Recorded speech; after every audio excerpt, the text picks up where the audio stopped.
Guys এতিয়া বৰ্তমান আছোঁ মই মধ্যমুণ্ড পাৰ ঘাটত। এয়া হ'ল মানে মধ্যমুণ্ড আৰু সেয়া হ'ল মানে জাহাজ, যিখন জাহাজ মানে জাহাজ লগা আছিলে। এইখন আছিলে সেই অলপমান আগত আছিলে, অলপমান আগত।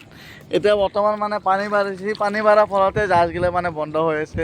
তাৰপৰা এই জাহাজ এইগিলা গাড়ী চাড়ী থৈ আছে। এইখিনি ঠাইখিনি আছিলে মানে গাড়ী পাৰ্কিং। ইয়াতে মানে বাইক চাইকগিলা মানে পাৰ্কিং কৰে ইয়াতে।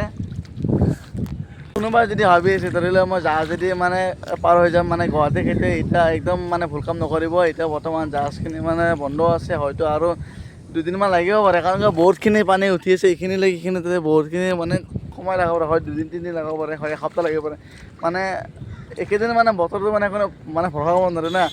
এই ৰ'দ এই বৰষুণ, আজি আগবেলা ৰ'দ আছিলে, পিছত আকৌ দিলে বৰষুণ, এতিয়া আকৌ আহি গ'ল ৰ'দ দি পূৰা টিকা ফটা গৰম আহি গ'ল।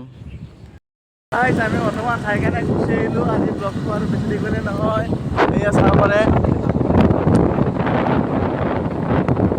মানে পৰিৱেশটো বহুত ধুনীয়া হৈছে, সেউজীয়া হৈছে। এতিয়া কোনো মানে মই মানে মানে ভয় লগাই দিয়া নাই। বৰ্তমান আহি পালোঁ ৰোপৱে ঠাইখিনি।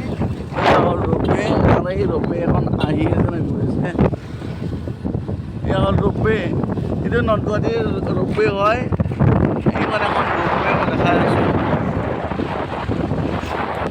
নাই বাৰু কেমেৰা নুঠিল, একো নাই, আজি নাহিম ভালকৈ বনাম। এইগিলাক মানে কমপ্লেইন ব্লগত এইগিলাই দেখা হ'ব।